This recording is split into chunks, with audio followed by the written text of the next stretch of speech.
I mean, David Lee Roth fronted Van Halen. Yes, he was the first frontman for Van Halen. And then when he went off to do his... But everything you just said was how he released his own solo album and went on about that. That's right. And Poundcake just goes, That's right. If he hears something that doesn't interest him, he checks out. And I try to bring him back in as a even though he valued member of the program. I like to kind of haul him back in and see what he thinks. Even though he knows, especially when you're talking music, that's when he should be paying attention, because we're going to probably say, who is this? Right. Well, shoulda, coulda, woulda. You know, put want in one hand and crap in another and see what you've got more of. But David Lee Roth is 69 years old today. Simply no way to know how old he'll be next year. But there it is. David Lee Roth, 69. And my middle brother has a birthday today, too. But I always think of David Lee Roth. Listen, I got to tell you, I'll be candid with you, customer. There isn't a day goes by I don't think of David Lee Roth. I don't know why that is. Right? He's goofy. His best days are behind him. But he's still out there doing what he's got to do. He's always going to be Diamond Dave. Whether he's in one of his Vegas modes or whether he's doing his thing. Or he's out there as a paramedic in New York City. He did that for a little while. Yeah. He went over to Japan for a while. He got a whole body covered with tattoos. He studied the martial arts. You know, these are the things you can do when you're just a dude with money and nothing else to occupy your time. He said he retired from performing a couple of years ago. He was opening for Kiss on one of their farewell tours. It was David Lee Roth and Kiss.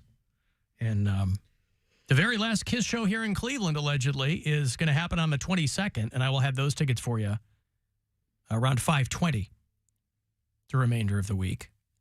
If you listen to us on iHeartRadio, tell me where you do it. If it's from out of state, I like to know where people are. That's what this map is back here for people who are unfamiliar with what you see on your screen. Brennan listens to the show in Nashville. Jess is out in Rancho Cucamonga, California.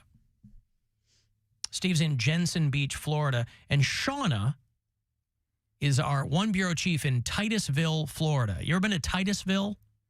It's about an hour east of Orlando. It's right across the river from the Kennedy Space Center and Cape Canaveral. And so I'm interested to see how this story is going to develop. A skydiver landed on a guy's front lawn and died. Oh. Now, I initially thought that the chute didn't open. And he landed, you know. Would he get shot by somebody in Terminal Florida? velocity. He's coming down. He's like, hey, you're not landing in my yard. This is Florida. Stand your ground. I'm on the ground, and I'm standing my ground. There's a guy up. I don't care if he's got a parachute on. Why would anyone near a space installation be jumping in a parachute? Anyway, this guy...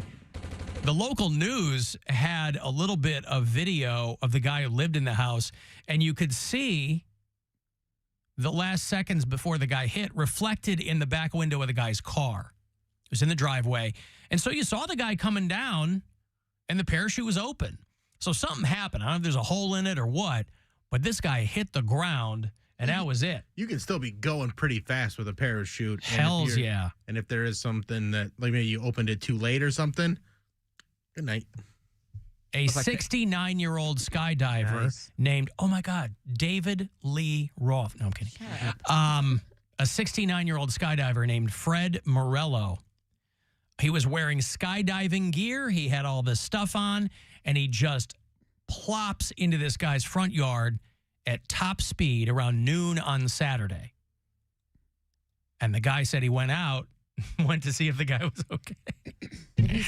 But the people, well, he didn't know that, except, you know, when like law enforcement shows up, they're like, this is really gross and bad. Why did you think but you got to go over and, hey, you check the tires. Yeah, you got to check it out. James Sconyers tells me it was his front yard where the man landed. He says he tried to help. I was asking the person that was laying on the ground, hey man, can you hear me? Can you hear me? You okay, man? Da-da-da, but he did not answer. And Titusville police have not released... Yeah, my ears are across the street. That's why I can't hear you.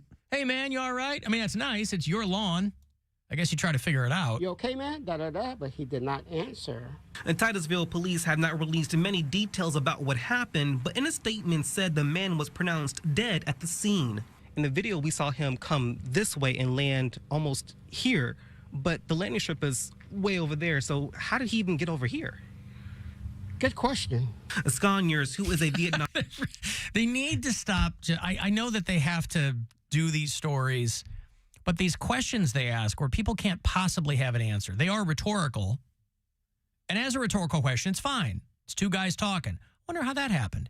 It's when they put the microphone in front of the other person, expecting some kind of cogent answer from them. So the path was this way. I wonder how he landed in your yard. Microphone in his face. I don't know. I didn't wake up this morning thinking that a guy was going to hit my lawn at top speed. Right. Good question. One of the other neighbors came out to see what happened.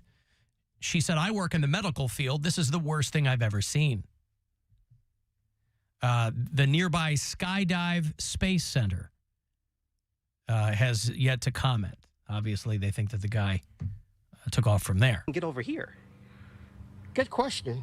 Sconyers, who is a Vietnam veteran with airborne experience, says this incident left him with questions. Look at the video and look at what happened. Why did he fall so hard if all the safety mechanism was in place, so to speak? Something tells me there's a problem there. Yeah, something tells me there's a problem there. When a guy lands on my lawn at top speed in parachute gear and... you know what they needed? Instead of these normal people, local television, they're really they're ambivalent about putting people on because on the one hand, you want a compelling person. Normally, you're going to get somebody who's nervous about being on camera. They're just going to be a neighbor. They don't really know anything. But you're hoping that you get, like they want to catch lightning in a bottle. Yeah, they went out to the guy who screamed. He was trying to recreate the plane crash. Yeah, you want something like that. You want a guy like that. Or you want Who Wants the Gold? Where you got in the Leprechaun video. Could have been a crackhead. Could have, they got back to back to back people that were just fantastic. It could have been a crackhead. Got a hold of the wrong stuff. Oh, we found his whistle. Yeah. Piece of pipe. No. This is a leprechaun whistle that passed down through my family. Is that what it was? Ages. Yeah. Yeah. Leprechaun whistle. The Crichton Leprechaun. Do we do it again? Do we do the Alabama Leprechaun again? I'll never be tired of this. I'll always be. Crowds are coming by the dozens to get an up-close view at what some say is a piece of Irish folklore. Some people in the Crichton area of Mobile say a leprechaun is taking up residence in their neighborhood. A leprechaun. NBC 15's Brian Johnson has more. Curiosity leads to large crowds in Mobile's Crichton community. Many of you bringing binoculars, camcorders, even camera phones to take pictures. To me, it look like a leprechaun to me. All I gotta do is look up in the tree. Who else seen the leprechaun? Say yeah! Eyewitnesses say the leprechaun only comes out at night. If you shine a light in its direction, it suddenly disappears. This amateur sketch resembles what many of you say the leprechaun looks like. Others find it hard to believe and have come up with their own theories and explanations for the image. My theory is it's casting a shadow from the other limb. Could be a crackhead that got hold to the wrong stuff. And it told him to get up in a tree and play a leprechaun. We're going to get down to the bottom of this.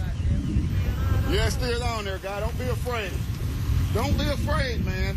This guy helping to direct traffic says he's prepared for his encounter with the leprechaun. He's suited up from head to toe. This wars off spells right here. This is the special leprechaun flute, which has been passed down from thousands of years ago from my great-great-grandfather who was Irish. I just came to help out. Others just came to get lucky in hopes a pot of gold may be buried under this tree. I'm gonna run a backhoe and uproot that tree. I want to know where to go. I want to go. Give me the go. I want to go. This is Brian Johnson, NBC 15 News. I love everyone in that. How old is that?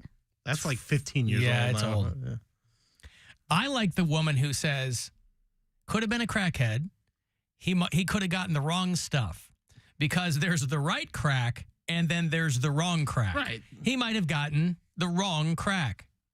Wouldn't be in this situation if he had gotten the right crack. Fantastic. Anywho, I like the one guy that's like probably a shadow. Yeah. And then casting shadows. like we'll put one guy in here that just seems like it's probably just a shadow. Balance it out. Yeah. And then everybody else is like, I'm gonna root that tree. I got my tactical leprechaun gear.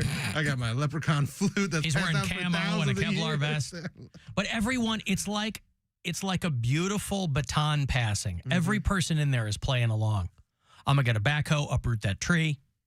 I want the gold. I want the gold. Give me the gold. Now imagine if they had dug up that tree and there was a dead leprechaun in gold. That would have been amazing. The pride of Mobile, Alabama. We never would have heard about it though. That's right. No one would ever talk. That's the conspiracy theory that I believe in. That they actually did do the that. Mobile leprechaun. Yeah, that they did find a leprechaun. They did have gold, and the government's hiding it. Well, the quality of that sketch, how could they ever miss finding that leprechaun? It looks dynamite. And the leprechaun looks exactly like that sketch. Yeah, I just really crafted the fine details in his face. Hey, this is Becky from Wayne County, and yesterday you were talking about Crocs, and I remember hearing Mike Judge talk about Idiocracy and how they used Crocs in the movie because they were not in the world yet, and they thought they were stupid and would never be popular because they were so ridiculous. Love me. Oh, I get love her. me. There's this. I love me. All right, good. Yeah, I haven't seen Idiocracy in a long, long time. I saw it in the movie theater with like 3 other people because we thought it was going to be a big old hit. Of course, it was not. But yeah, I was surprised that the people. I got messages and people were talking about the Crocs cowboy boots yesterday that they just dropped for $100, or they're going to drop tomorrow, I think, for $120. And a lot of people whose assessment, there's a lot of people, Crocs are stupid, Crocs suck. A lot of people hit me up, their assessment is that Crocs are gay. Gay. I don't know that you see all kinds of people wearing Crocs. It would never occur to me that somebody would think of it as gay footwear. Were there a lot of Crocs in Philly? No, there's a lot of heels. Boots, like big cowboy, regular, not Crocs. They make Crocs with heels now. A lot of heeled boots, a lot of fall fashion. Yeah. When I see Crocs now, I think kitchenware. Like that's what Mario Batali. Like, yeah, everybody that works in a kitchen is wearing Crocs. I see a lot of Crocs in kitchens. Crocs actually aren't allowed in kitchens because you can't have holes in your shoes.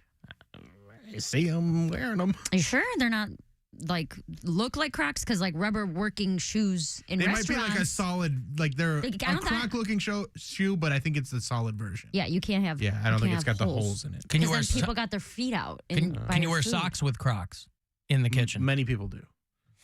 I don't know, but again, I think they're just Croc ripoffs, but they look like Crocs. But yeah, I've heard that Mike Judge story too, where they're like, these will be perfect because these will never catch on. And now they are very, very popular. You can never foresee what people are going to pick up on. You also know what type of shoe that caught on that I didn't think would ever catch on. Yeezys? No, the Yeezys were fire. No. Are fire. But there was see-through Air Force Ones when I was like in middle school or high school. Like jelly shoes? Yeah. And I was like, dude, they looked cool, but once you step your little nasty feet in them, I'm like, you get a good hour before it was all like Clogged up. Yeah, it was all misty. Looks like an aquarium. aquarium. I see these. Yeah. Yeah, and people were like at the bus stop, like, look at my new shoes. I'm like, bro. They have dirty socks inside of them? Toes sticking out, there's a hole in your sock, or it's just all foamy. I'm like, ugh. Good luck with that. But they were Air Force Ones nonetheless. I couldn't imagine wearing see-through shoes. Well, maybe you could. Or clear Air Force Ones. Clear Air Force Ones. Raining men in Florida. Yeah. No. Hey. Yeah. I've got to take a break here. If you want to send a text for something, 35192. Want to get yourself to Carnival of Horrors down in Canton? I'll get you some passes for that. They always do a good job down there. You get a 4-pack of Speed Pass tickets. Carnival of Horrors. They do that at the Stark County Fairgrounds. 4:30 or 3:30 rather. Well, 4:30 too, but 3:30 I'll have another keyword for you. It's the next one coming to grab $1,000 from the Buzzard Bookie. It's the Alan Cox Show. Everywhere on our free iHeartRadio app or whatever smart device you have. Just tell me